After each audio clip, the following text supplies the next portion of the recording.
La France et l'Angleterre s'affrontent ce samedi depuis plusieurs jours. Le ton monte avant ce choc, surtout ces dernières heures. Restez branchés, on en parle dans un instant. Foot.fr, fournisseur officiel de football. Bonjour à toutes et à tous et bienvenue dans ce nouveau JT Foot Mercato. L'Angleterre et la France sont sur le pied de guerre et outre-Manche, on n'hésite pas à tirer à vue sur les Bleus. Après avoir parlé toute la semaine de Kylian Mbappé, c'est Hugo Lloris qui prend une balle perdue ce vendredi. Le gardien français fait les gros titres des journaux anglais aujourd'hui et pour eux, pas de doute, c'est le maillon faible de l'équipe de France. Pour l'immense majorité, il est le talon d'Achille des Bleus. Mais ce n'est pas le pire pour The Daily Telegraph, Jordan Pickford est bien meilleur que Lloris. L'analyse de leurs performances respectives cette saison montre que, dans de nombreux domaines clés, c'est Pickford qui a l'avantage sur le numéro 1 français. C'est ce qu'on peut lire dans l'article du média anglais, et sur la forme du moment aussi le français n'est pas à son avantage, toujours selon le journal. Il a fait plusieurs boulettes cette saison avec Tottenham, et certaines ont marqué les esprits. Bref, pour l'Angleterre, Pickford a déjà remporté son duel avec Lloris. D'ailleurs, le principal intéressé a répondu en conf de presse, dans son style à lui, toujours aussi sulfureux. Le plus important, ça reste le terrain, on fait abstraction de tout ça. On n'a pas forcément besoin de motivation qui vient de l'extérieur pour un quart de finale de Coupe du Monde. Ils ont leur opinion, il faudra répondre sur le terrain. On en parlait tout à l'heure, les Anglais ont passé toute la semaine à ne parler que de Mbappé. Tous les jours, la presse évoquait un nouveau plan des Three Lions pour museler l'attaquant français.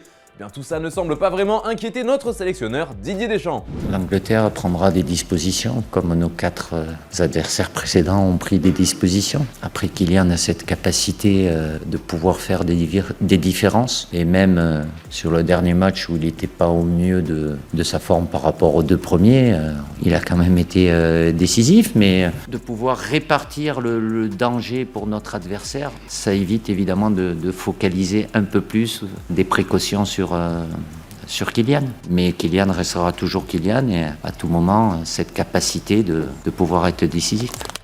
Aujourd'hui, exceptionnellement, pas de question du jour, mais j'ai mieux que ça pour vous. Je vous propose de gagner ce magnifique maillot de l'équipe de France grâce à notre partenaire Foot.fr. Pour ça, c'est très simple, il vous faut donner votre prono pour Angleterre-France et trouver le score exact quand même.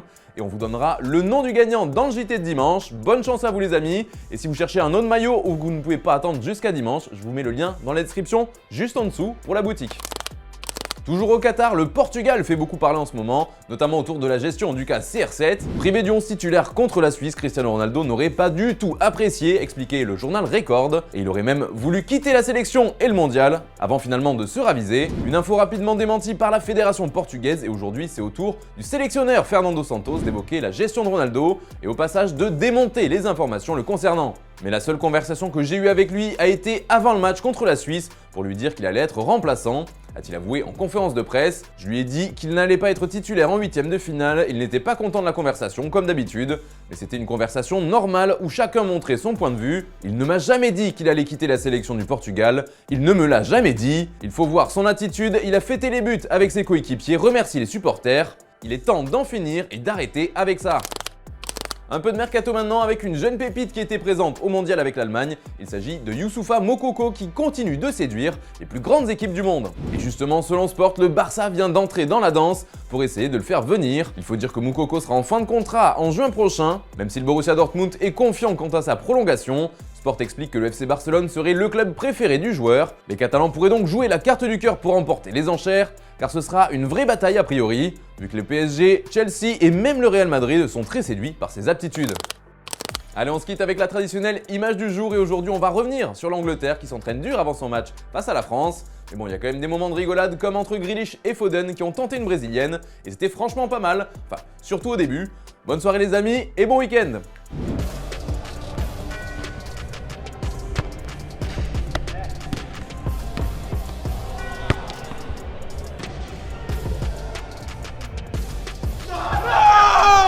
What's he doing?